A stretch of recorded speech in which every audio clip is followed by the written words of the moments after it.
Okey, al-adillah mukhtalaf fiha. Kita akan baca satu persatu ringkas. Assalamualaikum warahmatullahi wabarakatuh. Iaitu adillah ihtiyatiyah kita namakan ataupun adillah reserve lah.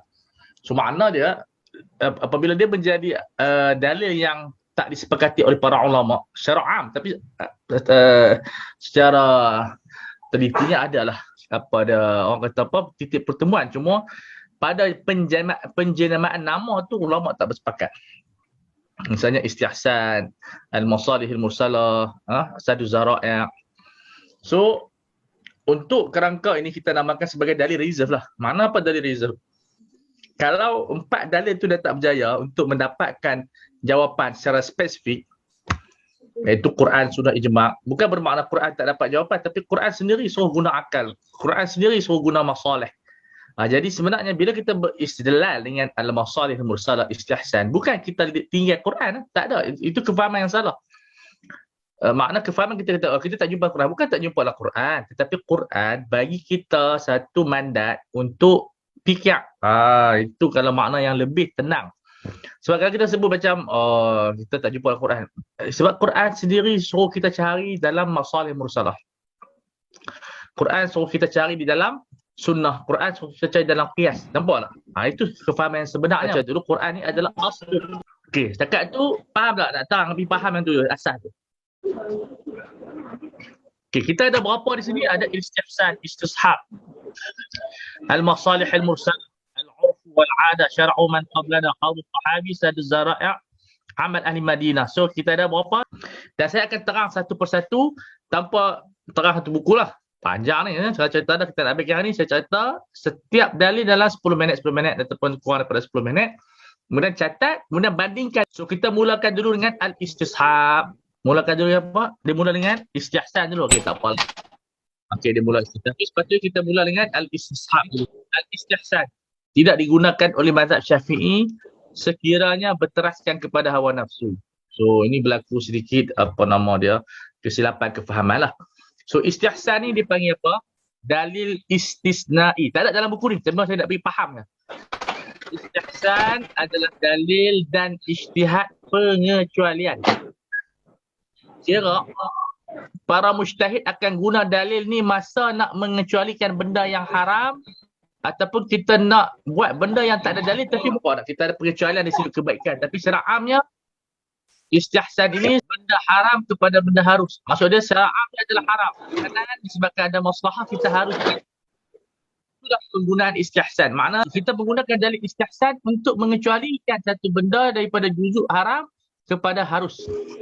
Contohnya melihat perempuan. Okey, haram. Ini kita bincang secara am lah, tak nak bincang khilaf. Contoh, tengok perempuan ajnabi adalah haram. Tapi bila kita nak tengok pasal meminang, jual beli, mengajak, rawatan, diharuskan daripada pengharaman tersebut, dikeluarkan daripada sejumlah umum yang haram kepada afrad, kepada kes-kes yang mana kita diharuskan untuk melihat aurat wanita. Jelas tak tu? Cerita tak bagi faham mudah je ni. Istihsan ini dalil yang digunakan pakai oleh mujtahid untuk mengecualikan benda-benda yang haram kepada harus. Misal kita sebut tadi Rasulullah melarang perniagaan yang gharar, yang ada penipuan, tetapi ada benda yang terpaksa dikecualikan, ghararun yasir. Mana penipuan tu tak dapat dielak, macam kita beli beras, ada juga beras-beras yang tak elok. So ada penipuan tapi kadarnya itu orang tak marahlah sikit sangat. Jadi dengan menggunakan dalil istihsan, asal hukumnya menipu haram, dimaafkan. Asal tak boleh tengok perempuan, boleh tengok perempuan. Asal tak boleh tengok aurat, bila kita mengecualikan daripada benda haram, nama dia istihsan. Nampak tak? Macam najis dimaafkan lah. Sebetulnya najis tak dimaafkan dalam sembahyang, tapi dimaafkan pada kadar yang sedikit. Dalil yang mengharuskan dan mensahkan sembahyang tu nama dia apa? Istihsan. Jelas tak, Syekh? So istihsan ada dua, di antaranya meninggalkan qiyas jadi. Qiyas jadi tu maksud dia kaedah asalnya macam bai'us salam. Okey, kita ataupun benda-benda yang berkaitan dengan najis. So kalau kita menggunakan qiyas jali, lama kelamaan akan bertambah masyaqqah Maksud najis jalan raya tu kan, maksud dia asyik kena basuh. Jadi kalau benda tu tak nampak, walaupun kawasan tu kawasan najis, kita ambil kias yang ada nauk daripada istihsan. Nama dia kias khafi. Makna dari sudut meringankan beban tu wujud. Maka itu dinamakan sebagai istihsan. Kita berpindah daripada kias jali kepada kias khafi. Kias khafi ni maksudnya kita kena beristihad sikit. Kena tengok dia mencapai keadilan tak? Dia mencapai parameter ihsan tak? So itu di antara benda yang disebut sebagai pembahagian pertama. Yang kedua tu hukum am dikhususkan. Yang kita sebutkan tadi. Apa nama dia, bai'us salam. Asal hukum am dia adalah bai'ul ma'dum, tak boleh. Penjualan barang tak ada, tak boleh. Tapi diistihsankan sebab manusia ramai perlu. Istihsan ni base-nya banyak kepada keperluan ramai orang. So ramai orang memerlukan bai'us salam untuk dapatkan modal. Sebab peniaga kadang-kadang entrepreneur tu dia tidak ada modal, dia perlukan modal kita, dia ambil duit dulu. So maka bila dia ambil duit dulu, dia beli barang-barang untuk dia buat barangan yang kita tempah. Maka nama dia bai'us salam. Bai'us salam haram ke daripada harus kalau ikut konsep? Sah tak sah? Tak. Okey. Makna konsep asal jual barang yang tidak ada tidak sah. Sebab tidak ada barang kita jual betul tak? Okey. Tapi disebabkan benda ni diperlukan, peniaga perlukan modal, kita kena buat kontrak, bukan jual beli, tapi nama dia kontrak salam. Kita deferred, money tu kita deferred, kita tangguhkan. Bayar secara deferred. Tapi afwan, barang tu deferred, duit tu cash. Okey. So sebab apa keperluan tu banyak. Bila kita keluar daripada kaedah asal tak boleh, maka dinamakan sebagai al-istihsan. So konsep istihsan mudah aja. Kalau asal benda tu haram, kemudian dibolehkan, nama dia apa? Istihsan. Okey. Sebab ni penting lah nanti. Kalau kita tahu kunci ni, kita mengaji, kena tahu kunci dulu. Kalau kita tahu kunci, senang untuk kita faham. Kalau kita hafal satu buku pun, kita tak tahu kunci, tak idea apa juga. Okey. Pada al-masalih al-mursalah. Baik. Sebenarnya kalau ikut susunan yang betul lah, tapi tak apa, kita tak nak masa untuk nak perbetul. Sebenarnya kena susun al-masalih al-mursalah dulu baru al-istihsan. Okey. Baik, al-masalih al-mursalah adalah maslahah yang Quran dan sunnah tak kata ya, tak kata tidak. Makna dia tak ada dalil spesifik daripada Quran, macam apa dia kumpul mushaf, macam buat sekolah, ya, macam buat hospital. Tak ada dalil yang khas yang mana menyatakan hospital tu adalah halal, tak ada. Kalau macam perniagaan, ada dalam Quran, wa halallahu al-bai'a wa harrama riba. Mana pensabitan perniagaan halal sabit yang Quran dan juga sunnah. Tapi hospital, kemudian apa nama dia, sekolah, macam mana kerajaan boleh buat? Kalau sebagai kerajaan Islam lah. Sedangkan Quran tak kata apa pun. Inilah waktunya kita nak menggunakan maslahah mursalah. Apa maksud maslahah mursalah? Quran dan sunnah tak terang secara spesifik. Makna dia masalih mursalah. Apa maksud mursalah? Tidak terikat dengan dalil juz'i. Itu maksud dia. Tidak terikat dengan dalil spesifik. Dapat tak? Dapat. Tapi terikat dengan apa? Dalil. Yang menjaga 5 perkara. Yang menjaga 5 perkara. Agama, nyawa, akal, harta dan kehormatan. So, apapun kehidupan dunia yang menjaga 5 ini, dan bila kita mengharuskan atau mewajibkan, semuanya dalil itu bersandarkan al-masalih al-mursalah. Terlampau banyak sangat. Contohnya terlampau banyak sangat. Dan ia berlawanan dengan bid'ah. Bid'ah dalam urusan agama. Al-masalih al-mursalah adalah dalil. Sebagai mujtahid, scan benda-benda baru. Benda tu ada yang tidak ada di zaman Rasulullah. Benda tu okey tak okey? Sebab al-masalih mursalah dia tak bincang ibadat, dia tak bincang benda lama, dia bincang semua benda baru. Dia bincang benda baru yang mana tak ada Quran sudah terang, maka di zaman Nabi pun tak ada dalil, dia sendiri akan edit, dia check balik macam mana ni jaga agama tak, jaga apa dia nyawa tak. Jadi bila dia tengok, ini mencapai satu standard menjaga nyawa, maka dia wajibkan misalnya vaksin, misalnya banyak. So itulah al-masalih mursalah. Sebab tu kalau kita baca kita apa? Dia tidak ada akibat daripada syarak ataupun ilgha. Dan maslahah ada 3 bahagian. Maslahah mu'tabarah yang maslahahnya sabit di Quran macam sembahyang. Maslahah lah. Ya, macam kita pergi haji itu maslahah mu'tabarah. Yang kedua nama dia maslahah mulghah. Dia maslahah tapi tak terpakai. Dia making valid. Bahasa legal dia making valid tak sah. Seperti pelacuran. Ada maslahah. Yang ketiga nama dia maslahah mursalah. Jadi ada kata ya dan syariat tidak membuangnya. Jadi terserah kepada mujtahid. Jadi siapa yang akan membuat pengiraan masalih mursalah? Seorang mujtahid. Nah, saya sebutkan apa perbezaan istihsan dengan masalih mursalah. Perbezaannya, masalih mursalah tak perlu didahului dengan benda haram.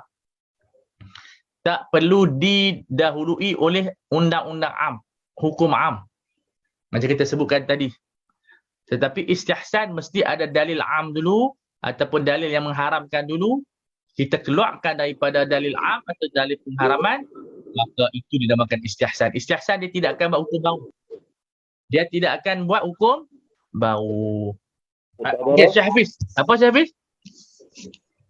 Tiga jenis maslahah tu. Mu'tabarah dan Mu'tabarah, mulghah dengan mursalah. Tu mungkin soalan akan keluar tu. Mungkin disebut udhkur anwa'al masalih.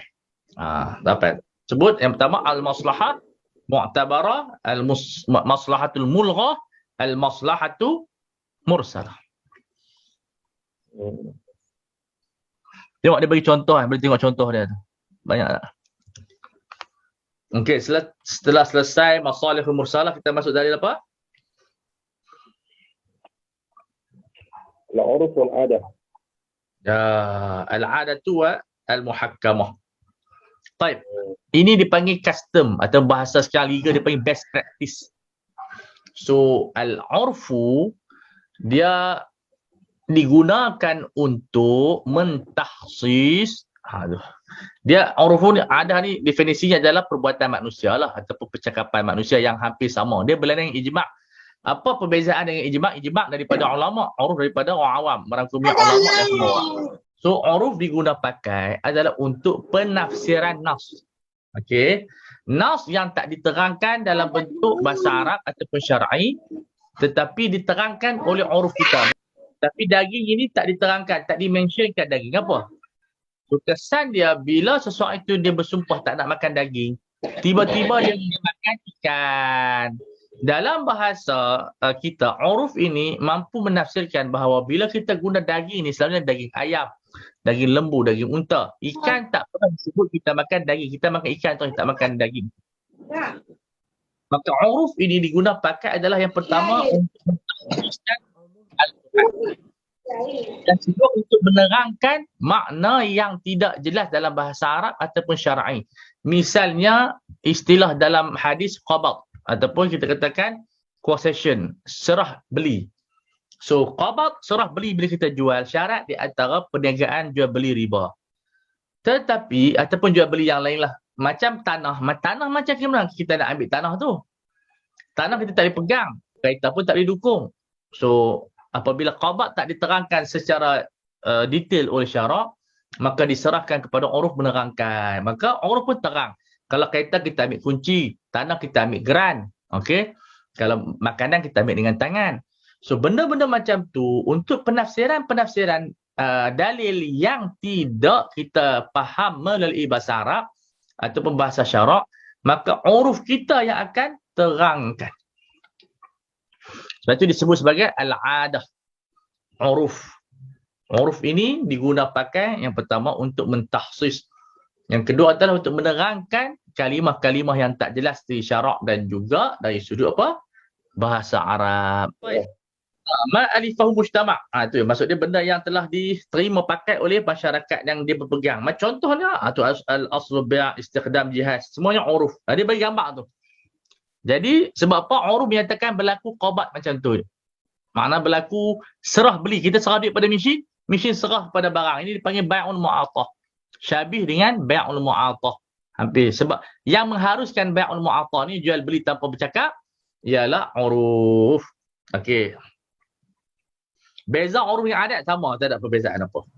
Baik, apa maksud syar'u man qablana? Dalil-dalil yang dipakai di zaman sebelum Rasulullah.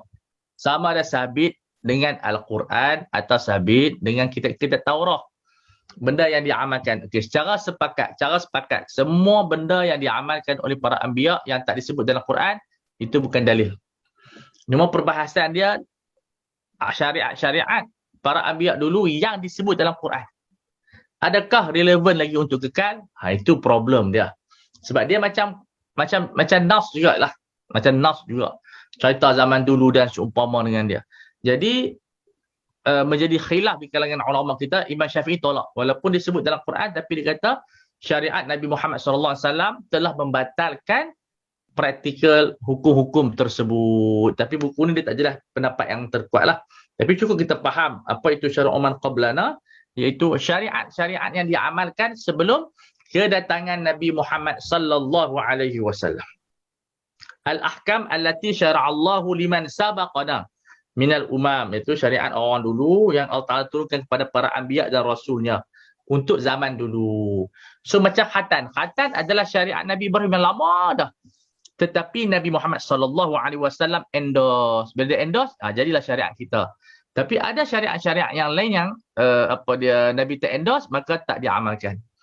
Misalnya sujud kepada Adam. Zaman dulu boleh. Zaman Nabi Sulaiman masih boleh sujud lagi.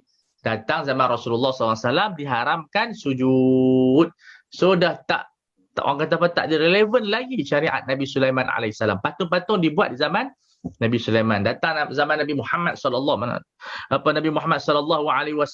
maka ia dibatalkan oleh Rasulullah SAW. Yang ni poin yang penting. Tapi sebenarnya untuk SPM tak tahu lebih lah. Fungsi dia banyak lah. Cuma kita nak faham apa itu syar'u man qablana, undang-undang zaman dulu. Dalil yang setuju ada. Puasa. Zaman dulu kalau bertaubat bunuh diri. Tak terpakai dah. Okey, yang sebut maqamad dalil ala annahu mansukhun fi haqqina. Ada yang difardukan seperti puasa. Iaitu dulu zaman Yahudi, kalau nak bertaubat kena bunuh diri. Kemudian didasarkan oleh syariat Nabi Muhammad SAW dengan Tuhan berfirman, wala taqtulu anfusakum, jangan bunuh diri anda. Kemudian yang mana dalil tidak menyatakan ya atau tidak. Seperti mana qisas pada orang kafir. Jadi kalau kita bunuh orang kafir, adakah orang kafir boleh bunuh kita balik secara undang-undang? Itu khilaf di kalangan ulama. Sebab Quran pun tak terang ya dan tidak menunjukkan kepada persetujuan. Sebab dalam syariat Israel boleh. Adakah benda itu relevan dan valid di zaman syariat kita, itu syariat Nabi Muhammad SAW? Qalu sahabi dulu. Okey. Qalu sahabi ini dibincangkan kerana ia cabang daripada qaulun Nabi SAW. Faham yang tu dulu. Pasal apa kita kena bincang yang ni? Sebab sahabat ini duduk dengan Rasulullah SAW. Jadi bila duduk dengan Nabi Muhammad SAW, dia macam menghafal skrip Rasulullah itu. So bila para sahabat ni hafal skrip Rasulullah SAW ni, agak sukar untuk kita katakan kata-kata sahabat itu mengikut hawa nafsu dan bercanggah dengan sunnah. Itu dia punya punca asas pergaduhan ulama. Maka ulama yang menyatakan dia adalah hujah, dia kata takkan sahabat nak tipu. Macam tu. Tapi imam kita, Imam Syafi'i, dia kata apa? Bukan masalah tipu tak tipu, ini masalah autoriti. Kerana untuk menjadi dalil, seseorang itu mesti menjadi maksum. Faham tak? Kalau kita nak ambil pendapat orang tu mesti maksum. Kalau tak maksum, dia ada kesalahan. Bila dia ada kesalahan, macam mana kita nak ambil pendapat dia? Jadi kita soal di sini, sahabat maksum atau tidak? Hanya Nabi yang maksum. Maksum, betul.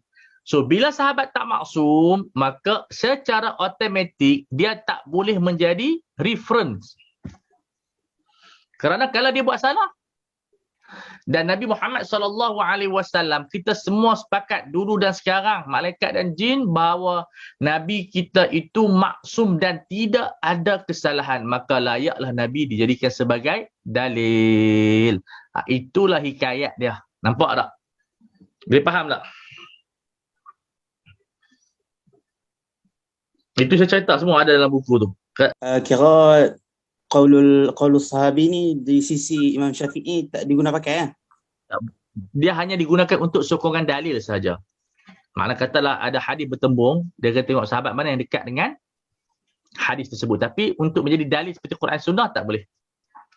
Sebab sahabat sendiri tidak maksum. Nampak tak?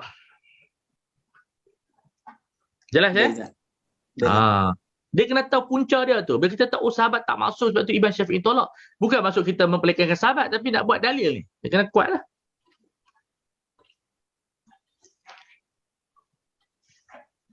Okey, seterusnya Saddu Zara'i'.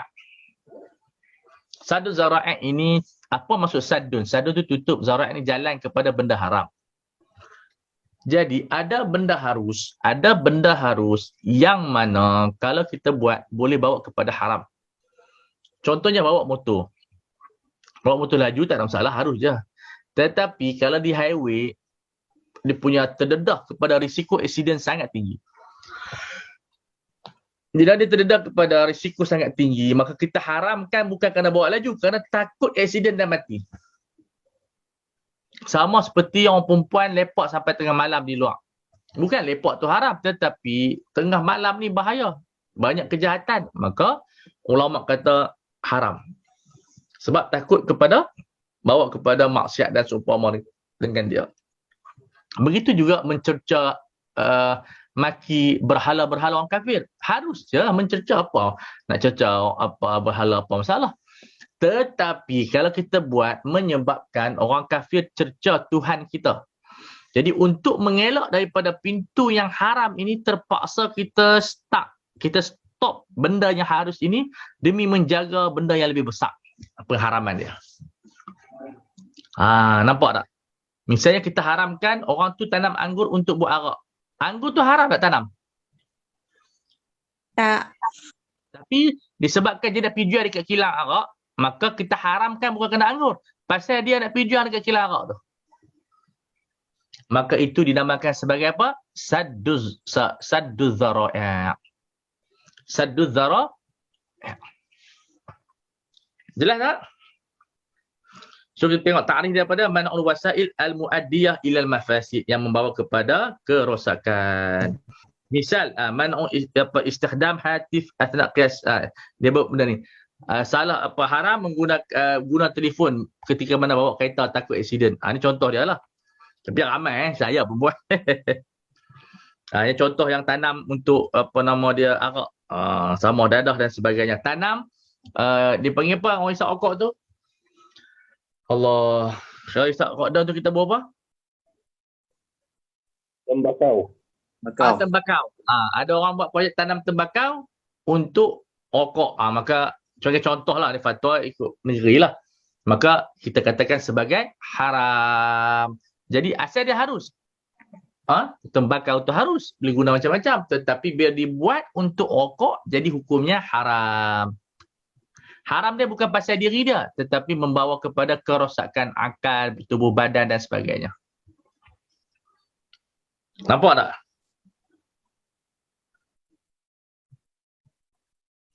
Dan terakhir, amal ahli Madinah, betul tak?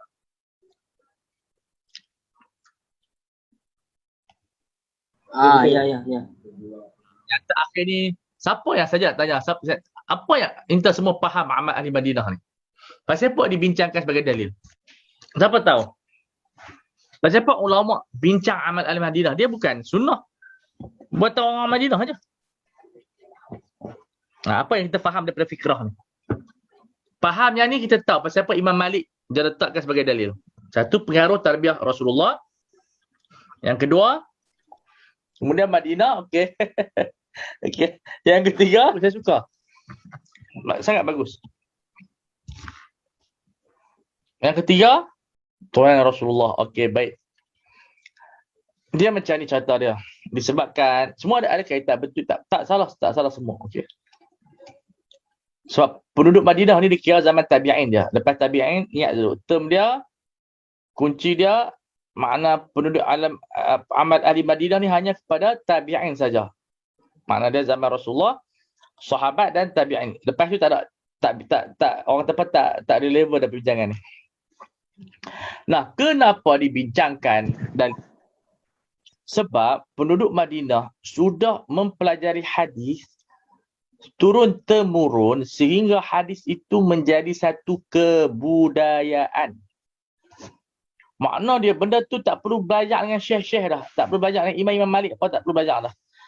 Dia telah menjadi amalan kebudayaan macam kita ada budaya Melayu dan dia telah sebati. Dia adalah himpunan sunnah yang telah dipraktikkan. Himpunan khabar. Himpunan riwayat yang telah dipraktikkan oleh orang Madinah turun-temurun sehingga ia menjadi satu kebudayaan Rasulullah sallallahu alaihi wasallam. Berlainan dengan riwayat. Ada riwayat sunnah tetapi tidak diamalkan. So bila bertembung amal ahli Madinah dengan riwayat yang menyatakan Nabi buat sedemikian, Imam Malik lebih mengutamakan amal ahli Madinah kerana dia menganggap amal ahli Madinah ni adalah hybrid, himpunan daripada sunnah riwayat, percakapan dengan praktikal penduduk amal Madinah, dan dia lebih kuat daripada riwayat. Mungkin riwayat itu tidak kuat ataupun riwayat itu telah dibatalkan hukumnya. Itu cerita pasal apa Imam Malik ambil amal ahli Madinah sebagai dalil. Kalau ikut, apa beza dengan amal Mekah dan sebagainya? Tak. Sebab penduduk Madinah ni dia melihat dan mewarisi amalan Rasulullah sallallahu alaihi wasallam. Jelas tak? Nak ta'rif dia kata apa? Mattafaqa alaihi ulama fudala Madinah kulluhum atau aktsaruhum fi zaman makhsus. Maksud di zaman apa? Rasulullah, sahabat dan tabi'in. Akan asal naqlan atau ijtihadan. Sama ada datang dari bentuk sanad ataupun ijtihad. So di al-murad bi ahli Madinah dia ada apa? Yashmalu qawla wal fi'la. Di zaman sahabat dan apa? Tabi'in. Nampak dah jelas tak? So Imam Malik dia kata, bila dah jadi satu budaya, mustahil penduduk ahli Madinah melakukan benda yang bercanggah yang sunnah. So bercanggah yang sunnah dengan niat tertentu adalah bid'ah. Maka Imam Malik telah mengenali bahawa sebenarnya bukan dia berdiri di atas amal ahli Madinah itu, dia berdiri di atas turun-temurun sunnah Nabi ini dalam bentuk praktikal secara pewarisan. Maka diletakkan secara majaznya kepada amal ahli Madinah, maka terkenalah dengan dalil amal ahli Madinah. Seperti sa'. Sa' ni adalah timbangan zakat dan sebagainya. So mereka ambil turun-temurun daripada praktikal sampai kepada zaman tabi'in masih menggunakan benda tersebut. Mungkin tak ada sunnah mulut tetapi datang dalam bentuk praktikal. Jadi amal ahli Madinah ni campuran sunnah riwayat dengan praktikal. Ataupun nama Arab dia saqafah. Okey, baik. Istishab kebanyakan apakah saya bilang praktis saja dulu. Diguna pakai oleh hakim-hakim dan qadi di mahkamah. Kalau istishab ini adalah dalil yang menjadikan kita mengekalkan hukum yang sedia ada. Misal kita kata, esok cuti ke? Kalau ikut kaedah hari Ahad cuti. Bila kita kata cuti, kekal mengambil kepada hukum terdahulu, itu namanya istishab. Ibqa' hukmi al-madi, mengekalkan hukum yang lepas. Tiba-tiba ada orang kata, kemarin guru besar kata hari Ahad kena mai bekerja, siapkan kerja ataupun kita ada gotong royong. Maka kalau ada dalil yang baru itu, maka itu dipanggil dalilun mughayyir, dalil baru yang mengubah hukum lama. So kita dinamakan hukum barulah. Tetapi katakanlah tak ada dalil mughayyir, dalil yang mengubah, kita kekalkan hukum yang lama, namanya istishab. Orang bertanya kepada kita, contohnya di mahkamah lah, hakim kata apa? Bahawa defisit ini apa dia, orang yang dituduh ini didapati tidak bersalah. Orang yang dituduh, okey, orang yang didakwa didapati tidak bersalah. Bila hakim sebut orang yang didakwa didapati tidak bersalah, nama dia apa? Istishab. Sebab asal orang ni adalah apa? Bara'atul zimmah. Sesuatu terlepas daripada bentuk kesalahan dan juga bebanan. Semua itu dalam istishab. So istishab ada yang pertama mengekalkan hukum lama, yang kedua istishab dalil, iaitu asal usul kita beramal dengan umum ayat. Selagi mana tidak ada dalil yang mengkhususkan umum, mengekalkan beramal dengan dalil umum ataupun syariat yang sedia ada, itu dia panggil apa? Istishab. So istishab mengekalkan hukum. Istihsan mentakhsiskan hukum.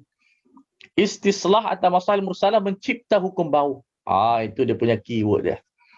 So istishab adalah benda yang untuk kita nak sustainability lah, mengekalkan hukum yang sedia ada, sehinggalah kita bertemu dengan dalil-dalil yang mengubah hukum lama kepada hukum baru. Atau legal dia panggil amend. Kita amend, kita pindah. Bila tidak ada pemindaan, itu nama dia apa? Istishab. Tu dia.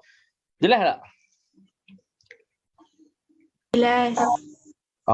Jangan malu bertanya, kita bincang sampai faham. Kalau faham apa yang saya cerita ni, insya-Allah dah nampak dah apa itu istishab. Mungkin dulu keliru, tapi dah terang macam ni, maka kita tahu dah. Sebab saya ceritakan definisi dan peranan dalil itu dah letak dekat mana.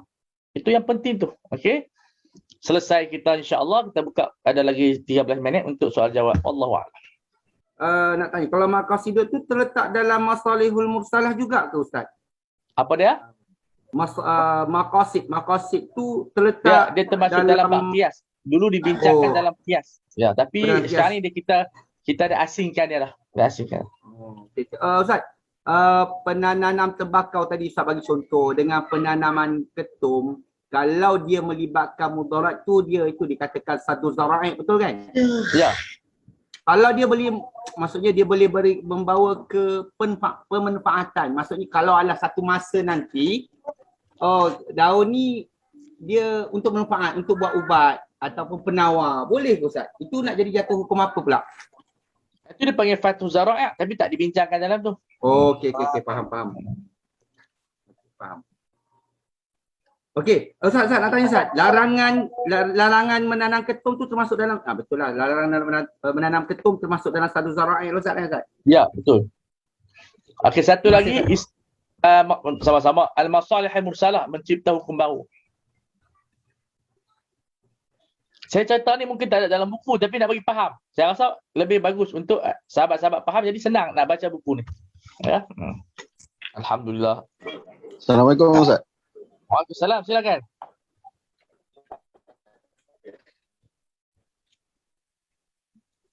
Minta maaf, dalam kitab, dalam sebut kalau dalam kitab apa wajiz ke dan sebagainya, dia sebutkan dia ada yang pecahan-pecahan tentang mafsadah kasiran, nadirah dan sebagainya. Berkaitan dengan contoh klasik bai'ul inab dan berkhamar ni, tapi dalam kitab dia tak ada sebut dalam kitab, tapi dia tak ada sebut berkaitan dengan mamnu' az-zira'ah. Tapi kalau dalam contoh ketum ni, dia man'u zira'ah sajarah ni, saya agak keliru. Tanam. Mana dia kalau dia nak tanam pendawan, niat untuk apa ni, tapi itu bukan mazhab Syafi'i lah. Tapi kita bincang bagi mereka yang menjadikan sada zara'i itu dalil. So mungkin Ustaz nampak dari sudut Syafi'i tak? Kita sana kita bincang segi usul fiqh dulu. Sama lah, tanam jual sekali lah dia termasuk. Jelas Ustaz, nak tanya Ustaz. Ya. Ustaz, berkenaan dengan ialah adillatul mukhtalaf ini hanya semata-mata 7 atau 8 ni sahaja ke ataupun dalam mazhab lain dia ada lagi? Ya, ini dia bagi yang famous. Ya. Okey, baru nampak. Baik. Tadi Ustaz cakap Sadu Zara'in tadi lawan dia apa Ustaz? Kalau yang kalau Fathu dia buka. Fathu Zara'i. Dia tak bincang. Okey.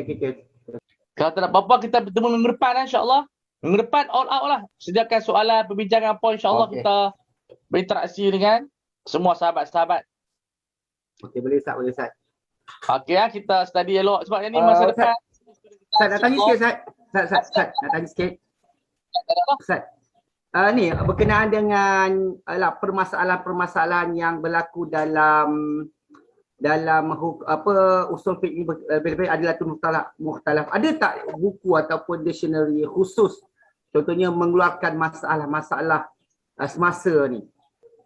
Ada banyak buku. Ada banyak, kecil-kecil. Boleh tengok dekat tekan Google lah. Tulis kesan dia muasirah semasa semua ada. Okey. Terima kasih Ustaz. Ramai orang tulis. Dia di Universiti Jamiah Riyadh ada adillah mukhtalaf fiha wa atharu fiqh islami. Banyak. Okey, terima kasih Ustaz. Mustafa Bura semua dah.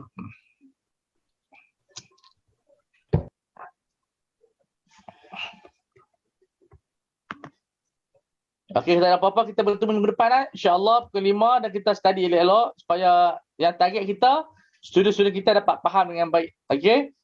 Dan kita harap adik-adik pun jangan malu tanya. Tanya insya-Allah mudah dapat A semualah Pak SPM tahun ni insya-Allah. Saya duduk syariah A1. Boleh cakap lah. 93 tinggi. Percubaan pasal 93. Paling tinggi dalam Mata Mahmud. Alhamdulillah. Terima kasih semua. Assalamualaikum warahmatullahi wabarakatuh. Waalaikumsalam warahmatullahi wabarakatuh. Waalaikumsalam warahmatullahi wabarakatuh.